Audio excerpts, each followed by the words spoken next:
है दोनों बच्चों के, है ना, और हमें साफ करवाना है, तो यूजुअली वो बड़े वाले पे जिम्मेदारी आ जाएगी कि अच्छा खेल कर हो गया, अभी तुम रख दो, हम्म। है ना। Why only the bigger one, why only the elder one? दोनों ने खेला ना। Can we do something like that कि चलो अब दोनों ने खेल लिया है, दोनों मिलके फटाफट इसको 5 सेकंड देते हैं, इसको दोनों मिलकर हटा दो, देखते हैं कि मिलकर कितना अच्छे से आप लोग करते हो। राइट। या फिर क्योंकि वो उसका खुद का है तो this is your, that's why आप हटाओ, तुम बड़ी हो इसलिए हटाओ नहीं, हम्म। तुमने खेला अच्छा लगा ना, अब नेक्स्ट टाइम फिर से यूज करेंगे ना, हम्म। तो तब तक के लिए इसको रखना चाहिए। हाँ रखना चाहिए, तो ठीक है, अब ये तुम्हारा सामान है, अब तुम इसे हटा दो। राइट। हाँ, तो जहां पर हम उनको उनकी आइडेंटिटी से, और आइडेंटिटी डजेंट मीन अभी की identity like elder brother, elder sister और एल्डर डॉटर, नो। आइडेंटिटी मतलब कि एक बड़ा आइडेंटिटी कि ultimately she is a human, she is a female. Hmm. हाँ, and she is a female not like कि जिस तरह से चीजें चल रही है, she is one of those like beautiful strong free, like free living entity. Hmm. वो हिसाब से हम उनको देखें हम्म। धीरे धीरे। हम्म। मुझे लगता है इस पॉडकास्ट में मुझे मेरे ही क्वेश्चंस के बहुत सारे आंसर मिल रहे हैं, तो हमारी ऑडियंस को तो पता नहीं कितना इंसाइट मिल रहा होगा इन सब चीजों से। आप अगर इस पॉडकास्ट को देख रहे हैं तो इसमें आप नीचे अपने क्वेश्चंस ना साथ साथ लिखते जाइए कमेंट्स में, सो दैट कि आपको आपके प्रॉब्लम्स का सॉल्यूशन मैम दे दे साथ साथ। For sure, if you all are writing come up with the question जो जनरल लाइक आपके चैलेंजेस है, रियल लाइफ प्रॉब्लम है, आप बताइए, we can do another podcast और I can answer other ways also, always open. बिल्कुल ma'am, करेंगे, हम एक और पॉडकास्ट करेंगे आपके साथ, क्योंकि अभी जर्नल सी चीजों में ही मुझे इतना इंसाइट मिल रहा है, तो थोड़ा हम जब डीप में जाएंगे तो पता नहीं कितनी नॉलेज हमें आपसे मिलेगी और कितना हम लोग सीख पाएंगे आप लोगों आपसे। Thank you so Thank much you, ma'am. dear. Thank you. And this is so important. When I started knowing ना, मेरे लिए सारी ये पूरी दुनिया नहीं थी, ठीक है, जैसे आज शायद आपको भी लग रहा होगा कि oh my God what is this. Same I went through कि oh my God what is this, और हम क्या करते हैं लाइक हमारे, और मैंने भी किया है मेरे लाइक यंगर यंगेस्ट सिबलिंग के साथ, राइट, सिमिलर वे में, क्योंकि जो हमने सीखा है वही हम देना जानते हैं। राइट। बट अवेयरनेस आने से we can stop that cycle. Hmm. Yes. Yes. तो मैम एक चीज बताइए, जैसे जब हम इमोशनल सप्रेस हो जाते हैं तो हमारी बॉडी कैसे रिएक्ट करती है? मतलब हमें हार्मोनल इश्यूज होने स्टार्ट हो जाते हैं, हम लोग थका थका सा फील करते हैं, हमारे हमें हेडेक होता है, मतलब कैसे हम हमें पता चले कि हम इमोशनली सप्रेस हो चुके हैं? Alright, hmm. Such a beautiful, such a beautiful question, because suppression, कई बार लोगों को इस वर्ड के बारे में पता है आजकल, like where people are on digital platform, hmm. वो बोलते हैं I suppressed, we suppressed. Hmm. But जब आप ये जनरेशन में देखोगे या इनके मतलब लैंग्वेज को देखोगे सप्रेशन का, है ना, लेकिन रियल सप्रेशन अगर समझना है तो थोड़ा पीछे जाकर देखना पड़ेगा। हम्म। when you see your mother's generation या that generation and beyond, है ना, तो एक्चुअल मीनिंग पता चलता है कि सप्रेशन का मीनिंग क्या है। हम्म। देखो सप्रेस का अच्छा सिंपल, वेरी सिंपल मीनिंग क्या है कि फॉर एग्जाम्पल अभी मैं आपसे बात कर रही हूँ, मुझे चीजें अच्छी नहीं लगी, ठीक है, कुछ मुझे बुरा लगा, लेकिन I am like oh my God how can I say this to Aarti, let it be, I am feeling lot of anger, see important is what intensity also. हल्का सा बुरा लगा कुछ, डजेंट मैटर, वो चला जाएगा। But when it is very intensified और मैं उसको नहीं व्यक्त कर पा रही हूँ, नहीं बता पा रही हूँ, ड्यू टू रीजंस कि फॉर एग्जाम्पल आरती बुरा मान जाएगी, या आरती ने फिर मुझे पलट कर कुछ कह दिया तो, या कुछ और मैं कैसे कह सकती हूँ क्योंकि आरती फॉर एग्जाम्पल मेरी बॉस है, मेरी सीनियर है, मैं कैसे कह सकती हूँ। हम्म। हाँ, तो जब ऐसी कोई भी चीज होती है जहां पर हम अपने कोई भी इमोशन को व्यक्त नहीं कर पा रहे हैं, एक्सप्रेस नहीं कर पा रहे हैं, हम्म। और उसे हमें कहते हैं ना कि हमें दबाना पड़ रहा है कि no I want, I have to keep it to myself, मुझे अपने तक ही रखना पड़ रहा है, hmm. Then it is the emotion. क्या कर रहे हैं हम, इमोशंस को बार बार सप्रेस कर रहे हैं या दबा रहे हैं। हम्म। ठीक है। अब suppression is the one cause जो कि इतने सारे डिजीज का ट्रिगर है, हम्म। कॉज है। कितने सारे डिजीज का cause suppression, real health issues, not only mental, not only emotional, real physical health issues, उनका कॉज है suppression. Hmm. In fact grave disease like cancer कहाँ से आ रही है, suppression of one particular emotion. उसको सप्रेस किया किया किया किया। There are other things involve, hmm. लेकिन चूंकि हम सप्रेशन और इमोशन की बात कर रहे हैं, यहाँ पर इतना सारा सप्रेशन होता है कि वो कैंसर में बदल जाता है। ओ माय गॉड। तो जो सपरेशन, हमें लगता है कि हम नहीं बोल रहे हैं, नहीं बता रहे हैं अपनी चीजों के बारे में, it is okay, but no it is not okay. Specially अगर हम उसे सप्रेस कर रहे हैं तो it is not okay. Hmm. थोड़ा बुरा लगा फिर हम उससे बाहर आ गए, इट इज नॉट अफेक्टिंग तो ठीक है। लेकिन हम बोल भी नहीं पा रहे हैं, अंदर रख भी नहीं पा रहे हैं, वो चीज तकलीफ भी दे रही है। वो गुस्से, वो कहते हैं ना, जैसे गुस्से को पी लिया, हम्म। वेरी कॉमन डायलॉग ना, मैंने अपने गुस्से को पी लिया। तो what is that, that is suppression of anger. Hmm. और जब हम सप्रेस करते हैं तो बहुत सारी बैंड बचती है। अब जितना भी आपने नियम किया, हेडेक हो सकता है, बिल्कुल हो सकता है, माइग्रेन्स आ सकते हैं, आ सकते हैं। डिपेंड करता है आपने कौन से इमोशंस को कौन से लेवल पे सप्रेस किया है। बहुत ज्यादा सप्रेशन के कारण थ्रोट थ्रोट इश्यूज होते हैं, बहुत सारे लोगों को बोलने में दिक्कत होती है, क्योंकि हम एक्सप्रेस यहाँ से करते हैं ना, अपनी वॉइस से एक्सप्रेस करते हैं। राइट। जब नहीं बोल पाते हैं तो हम्म। आपने भी बहुत कॉमनली देखा होगा, एक्सपीरियंस किया होगा, सुना होगा कि जैसे मेरी आवाज है ना, गले में ही रुक जाती है। जब कुछ स्पेशली इमोशंस के बारे में बोलना हो, कुछ शेयर करना हो, तो ऐसे लगता है जैसे आवाज अटक गई है, या जैसे आ, पूरा यहाँ पर कुछ जम गया है। हाँ, जब स्पेशली रोना आता है और रो नहीं पाते हैं, यहाँ पे कुछ जम गया है। राइट। तो बहुत कॉमन है। मैंने इतने पेशेंट्स में ये चीज देखी थी during my practice. So common. Skin issues, again out of suppression. Okay. मतलब there are so many problems suppression related ही है।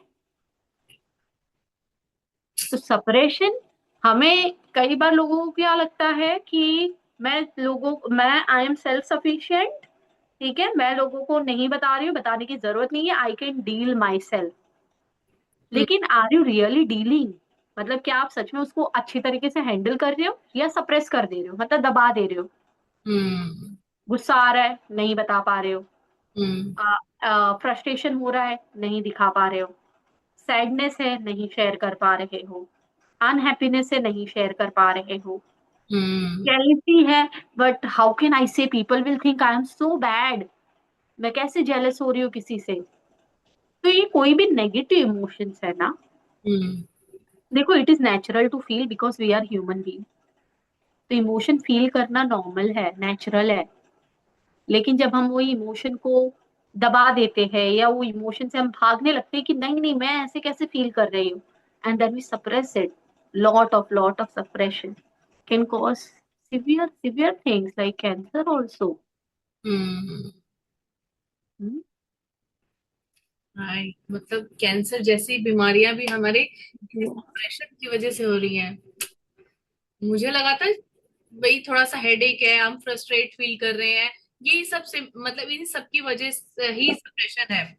लेकिन इतनी बड़ी बड़ी बीमारियां अगर हमें इसकी वजह से हो रही है तो हमें बिल्कुल इसको बाहर निकालना चाहिए, मतलब अपने। जितनी, सॉरी, ओके, जितनी बड़ी बीमारी है, ठीक है, ये समझो उतना ज्यादा इमोशनल लेवल पे प्रॉब्लम हुआ है।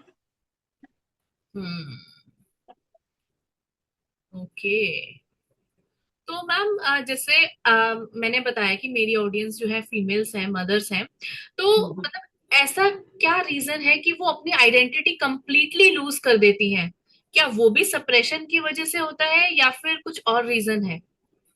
मल्टीपल रीजन है यहाँ पे। एक सबसे बड़ा रीजन है कि उनका ग्रोइंग अप पीरियड। देखो जो हमारा चाइल्डहुड होता है, हमारा ग्रोइंग अप पीरियड है ना, वो इनडायरेक्टली या डायरेक्टली हमारे आगे आने वाली जीवन के हर एक एस्पेक्ट से रिलेटेड है। हम्म। हाँ, जब हम ये कहते हैं कि बहुत सारी फीमेल्स अपना आइडेंटिटी लूज कर देती है, आइडेंटिटी लूज करना मतलब क्या है? देखिए क्या होता है कि स्पेशली जब एक कोई भी फीमेल शादी हुआ, अब चाहे वो पढ़ी लिखी जॉब पे हो हम्म। या नहीं जॉब पे हो, हम्म। नहीं पढ़ी लिखी हो चाहे पढ़ी लिखी हो, चाहे जो भी है, ठीक है, she is a good, very good working, so we will take a very education वाला एग्जाम्पल, क्योंकि ये बहुत लोगों से रिलेट करेगा। And if time permit we will take other example also. Okay. Educated female who is for example, समझो बहुत अच्छे हाई पोस्ट पे है, शी इज एन इंजीनियर और डॉक्टर और समथिंग एल्स, जो कि बहुत अच्छे हाई पोस्ट पे शी इज वर्किंग। मैरिज के टाइम पे क्या होगा? She had to take leave from her job, ठीक है। हम्म। If family doesn't agree and if still she is married, so probably she had to leave the job, हम्म। ठीक है। तो एक तो वहां पे एक बहुत बड़ी चीज आ जाती है कि जो चीज उसने इतने सालों से पढ़ा है, मेहनत किया है, मिला है, वो चीज उससे एक ही साथ में छीन ली गई, अगर उसने अपने आप से नहीं छोड़ा है तो। हम्म। हाँ, अगर फैमिली के प्रेशर में आकर छोड़ा है तो छीन ली गई। यस। या फिर वो वेकेशन पे थी, वेकेशन कंप्लीट किया मैरिज के आसपास एक दो महीने, again she came back on job, but what will happen after few months, after, within a year or something, whenever they plan baby, हम्म। ठीक है, जब उन्होंने बच्चे का प्लान करेंगे, हम्म। अब तो मदर को छुट्टी लेना ही पड़ेगा राइट। या फिर जॉब छोड़ना ही पड़ेगा, जो भी फैमिली बोले। हम्म। कई सारी फैमिली विल से कि हस्बैंड विल से कि नो आई एम हियर ना to see to look after you, अब जॉब छोड़ दो, हम्म। जॉब छोड़ दो, अगर लगेगा तो बच्चा जब थोड़ा बड़ा हो जाएगा then you can do, I am here to support you, I am here to look after you, ठीक है। A very common thing yes. है ना। तो either the mother, if she is like कि हाँ मतलब कहते हैं ना कि depending on the love and care that she is getting, she may end up living her job. Hmm. There will be some who will be like I am taking a break hmm. And I will get back, hmm. ठीक है। But बहुत सारे लोग actually job छोड़ देते हैं, छोड़ देते हैं ये वो। सोच के 2-3 साल बाद, 4 साल बाद में we will again start. Hmm. But now what happens, pregnancy, baby, looking after the baby, ये सारी चीजों के बीच में आपका खुद का टाइम ही नहीं है। पहले तो आप फिजिकली सफर कर रहे हो, देखो pregnancy okay it's a very good thing, but जो फिजिकल चीजें भी आती है, बहुत सारे लोगों को बहुत प्रॉब्लम्स होती है, हम्म। कुछ लोगों को कोई प्रॉब्लम नहीं होती है, लेकिन there are people who are facing so much of physical problem. Hmm. चलो प्रेगनेंसी तक तो चीजें निकल गई, after baby, now here the real thing starts. Yes. Pregnancy is not the problem, hmm. ठीक है, प्रेग्नेंट होना वो 9 महीने तो बहुत अच्छे से जा सकता है, फैमिली सपोर्टिव, हम्म। लेकिन उसके बाद में रियल प्रॉब्लम चालू होता है, जहां पर आपका नींद नहीं है, जहां पर बहुत सारे हार्मोनल ऊपर नीचे हुए हैं, फिजिकल रेस्ट नहीं है, बेबी के हिसाब से आप उठ रहे हो, सो मतलब किसी चीज का कोई साइकिल नहीं है, आपका पूरा दुनिया उस बेबी के अराउंड घूमता है, आपके बच्चे के अराउंड घूमता है, राइट। राइट। तो देर इज नो, मतलब आप ये सोचो, यू हैव टू चाइल्ड, आप सोचो आपने कितनी बार खुद के लिए सोचा होगा उस दौरान, हम्म। मुझे ये चीज नहीं खाना है क्योंकि बच्चे को सर्दी ना हो जाए, मुझे ये चीज नहीं खाना है कहीं उस पर इफेक्ट ना हो जाए, मुझे ये चीज नहीं लगाना है कहीं उससे एलर्जी ना हो जाए, हम्म। राइट। मतलब यू बिकेम दैट, आपका सेंटर, आपका वर्ल्ड बिकेम द बेबी, जहां पर शायद आपने अपने लिए सारी चीजें भूल गए, and this is where the problem start. खुद को लूज करना इंसान यही चालू करता है, खुद को लूज करने के लिए इंसान को 10 साल, 15 साल, 20 साल की जरूरत नहीं है, 1 year is more than enough, hmm. जहां पर इंसान अपने आप को खो दे, क्योंकि अब वो क्या बन गई है, वो सिर्फ एक माँ बन के रह गई है। हम्म। राइट। हाँ, और एंड इस पीरियड के बाद फीमेल्स जो है वो मतलब कितनी सारी ऐसी होती है जो अपना करियर रीस्टार्ट करना भी चाहती हैं बट स्टिल फिर भी नहीं कर पाती हैं। नहीं कर पाती है, बहुत सारी। क्योंकि उनके हाँ मन में वही डाउट रहता है, घर कैसे मैनेज होगा, बच्चे को कैसे देखेंगे, मेरे बिना ये चीजें नहीं होंगी, जो हम पहले भी डिस्कस कर हाँ। चुके हैं, अगर मैं नहीं और होंगी तो ये काम अच्छे से नहीं होगा। तो अभी तक तो अभी तक तो हमने सिर्फ वही सिनेरियो देखा है जहाँ पे फैमिली सपोर्ट कर रही थी, हम्म ठीक है, और फिर उसने जॉब छोड़ दिया, मतलब जॉब नहीं भी है तो भी the same thing happens. Hmm job रहने से क्या है कि पहले की एक आइडेंटिटी रहती है, एक रूट रहता है, हम्म ठीक है। लेकिन प्रॉब्लम जो भी फेस कर रही है मदर, वो चाहे पहले जॉब हो ना हो, सेम ही चीज फेस करने वाली है, क्योंकि उसके आफ्टर बर्थ उसकी दुनिया ही उसका बच्चा हो जाता है, right. Right. But what happens कि समझो अगर यहाँ पर फैमिली सपोर्टिव नहीं है, हम्म या अगर फैमिली में कुछ और इमोशनल टेंशन चल रहा है, hmm then her life is like कि टोटली मेस हेवाया, yes. Where they don't know what to do, and उससे बाहर आना बिकम्स डिफिकल्ट। कई बार लोग चाहते हैं ना, जैसे आपने कहा, 2-3 साल के बाद, 4 साल के बाद, हम्म कि they will restart career, hmm but होता नहीं है, नहीं, बिल्कुल। क्योंकि इमोशनली इतना एग्जॉस्ट हो गए हैं, ड्रेन हो गए हैं, अगर सपोर्ट नहीं है तो, हम्म ठीक है। They don't know what to do, they start doubting, क्योंकि अब उनका पूरा जो सब है ना, फोकस कहाँ रहा है, बच्चे की एक क्लॉक पे, ठीक है। दे start doubting their own skill, कि अरे अब मेरे में वो स्किल है क्या, कैपेबिलिटी है क्या। हम्म और स्पेशली अगर लॉन्ग ब्रेक रहा तो this things are very common. Hmm but फिर उसके बाद मतलब करियर रीस्टार्ट करना चाहती है, नहीं कर पा रही हैं, और उस उस स्टेज के बाद ना उनकी फ्रस्ट्रेशन और ज्यादा बढ़ जाती है हाँ, कि मुझे बिल्कुल करना है लेकिन मैं कर नहीं पा रही हूँ। बिल्कुल। क्योंकि अब क्या होता है, देखो जब बच्चा एकदम छोटा है, ठीक है, 1-2-3 साल का, तब तक तो आपकी पूरी जिंदगी उसके आसपास घूम रही है। हम्म अब आप उसको स्कूल में डालोगे, हम्म धीरे धीरे वो प्राइमरी से वो फुल डे के स्कूल में जाएगा। हाँ, धीरे धीरे अब आपका टाइम बचने लगा। हम्म हाँ, अब actually you started having that time, and now you feel like I don't have anything to do for my self. घर का काम वाम तो है ही है जो मैं कर ही रही हूँ, हम्म लेकिन मैं हूँ कौन, क्योंकि अब जब समय मिलता है ना, और जब आप बाहर जाते हो, आप दूसरे की मदर्स को देखते हो, या कुछ और देखते हो, कुछ और चीजें देखते हो, then you start realising, oh my God, even I had that capability, yes. मेरे अंदर भी तो था, मैं भी तो थी, मैं हाँ। भी तो कुछ कर सकती थी, लेकिन मैंने कुछ नहीं किया, मैं कुछ नहीं कर पाई, या अब तक ऐसी ही चीजें चल रही है। अब क्या होगा, अब उनका फ्रस्ट्रेशन, एंजाइटी किकिंग होने लगती है ज्यादा, हम्म क्योंकि जब बच्चा छोटा है तब तो समझो it is like a need कि करना ही है, हम्म दैट इज लाइक कि I need to be there.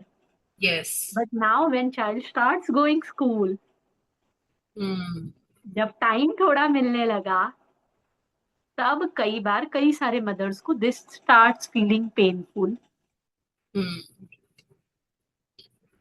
But ना मैम, उनको टाइम भी मिलने लगा, उन्होंने ये सोचा भी कि मुझे स्टार्ट करना है, और उन्होंने गाइडेंस भी ली कि मुझे स्टार्ट करना है, बट स्टिल उसके बाद भी वो अपना टाइम मैनेज नहीं कर पा रही है। बच्चे हाँ, जा रहे बहुत कॉमन हैं, है। 6-7 घंटे स्कूल में है। अब उसके बाद उसने गाइडेंस भी ले ली कि हाँ मुझे ऐसे रीस्टार्ट करना है अपना करियर, अब स्टिल वो फिर भी नहीं कर पा रही क्योंकि उनका टाइम मैनेज नहीं हो पा रहा, क्योंकि बच्चे ने तो दोपहर को स्कूल से आना है, मैं ऑफिस जाऊंगी तो दोपहर को बच्चे को खाना कौन देगा। सो ट्रू, तो वेरी कॉमन। हाँ, तो वो भी एक रीजन है कि वो अंदर ही अंदर बहुत ज्यादा फ्रस्ट्रेट हो रही हैं, क्योंकि मैंने देखा है ना, जो फीमेल्स ज्यादा फ्रस्ट्रेट हो रही हैं, जो करियर रिस्टार्ट करने के लिए से मतलब मरी जा रही है कि हाँ मुझे तो कुछ करना ही करना है, वो जब उनका बच्चा 7-8 साल का, 9 साल का हो जाता है ना, उस एज में फीमेल्स आती हैं मेरे पास, जब वो इतनी मतलब इतनी ज्यादा हाइपर हो चुकी है कि मुझे अब मैम कैसे भी करवा दो, बट स्टिल वो अपना टाइम मैनेज नहीं कर पा रही। क्योंकि देखो पहली चीज तो ये हो गई ना आरती, यहाँ पर बहुत सारे फैक्टर्स है, ठीक है। यहाँ पर देखो उनके पास रिस्पॉन्सिबिलिटी है ही, हम्म उनके पास फैमिली का, बच्चों का रिस्पॉन्सिबिलिटी है ही। हम्म सॉरी, हाँ, वो वर्क करने जाएंगे तो ऐसा नहीं है उनका ये रिस्पॉन्सिबिलिटी चला जाएगा, हम्म ठीक है, they have to take care. तो समझो ये रिस्पॉन्सिबिलिटी, पहले तो चीजें ये देखनी कि ये रिस्पॉन्सिबिलिटी वो कैसे मैनेज कर रहे हैं, क्या ये अच्छी तरीके से कर पा रहे हैं। हम्म। अच्छी तरीके से करना मतलब ये नहीं कि ये रिस्पॉन्सिबिलिटी के कारण they are becoming more bitter. Hmm. ठीक है, ये रिस्पॉन्सिबिलिटी क्या वो खुशी खुशी कर पा रहे हैं, हम्म। क्या जो फ्रस्ट्रेशन है वो क्या फ्रस्ट्रेशन सिर्फ लाइक खुद की पहचान नहीं होने का, या खुद का कोई काम नहीं होने का, खुद का इनकम सोर्स नहीं होने का, क्या वही रियल फ्रस्ट्रेशन है, या Yep. ये रिस्पॉन्सिबिलिटी में भी कहीं कोई चीज है।